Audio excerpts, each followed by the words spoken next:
Hey guys, what's up? So we're going to do another tutorial today. This one is also going to be using Playmaker and Unity, and we're going to be learning about collectibles and how those collectibles are going to modify a global variable, and we can check against that global variable, and we can animate or create other events such as a door opening. So let me show you what the setup is that we're going to be using today. This scene is very basic. We just have a ground plane with a wall and a door. And this is going to prevent us from progressing in our level until we collect the various collectibles in the level. And to run around the level, I'm just using the standard assets FPS controller. So in play mode here, kind of what I want to do is I want to communicate to the player or give them a hint on how to progress through the game. So this door has the 3 empty slots, and of course we have the 3 crystals which are going to go into those slots. So another thing that I want to do is actually if I open up the objects that are parented underneath the door, you can see that I have several game objects that are turned off right now. And these game objects, if I turn them on, these are all duplicated crystals that you saw in the rest of the scene, and they've just been placed in the various slots. So the way that I think I want to set this up is that as you collect the crystals, you're going to get a UI pop up that displays that you are carrying that in your inventory.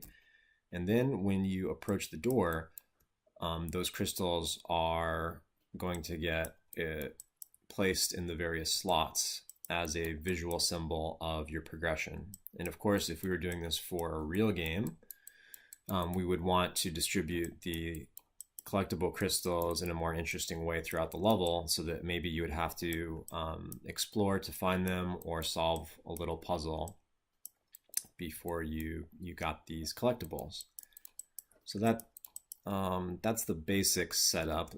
Oh, one more thing I think I should mention is that the slot, the 3 slots, that is just created by a transparent graphic on a card. So you can see that if I move this guy around, it's actually transparent. Just go ahead and undo those. And because it's transparent and because the crystals are also just a little bit transparent, you can see here that you can see just barely a little bit of transparency in the crystal. If the crystal material is overlapping and penetrating this other transparent material, we're going to get transparency fighting. So just for the setup, I do have one material for the collectible crystals in the scene. And if I click on that material in my project, you can see that that's set to a fade type rendering mode. But the ones that are going to be placed in the door, those are set to opaque. And if they weren't set to opaque, as you rotated the camera around or you explored around this area and looked at the door, you would start to see that transparency fighting. So if you do see that, just make sure that you don't have two transparent objects that are penetrating. Or if you do, you can switch the material rendering mode on one of those to be opaque, which is what I've done in this case. So, okay, that's the basic setup. Let me go ahead and get started.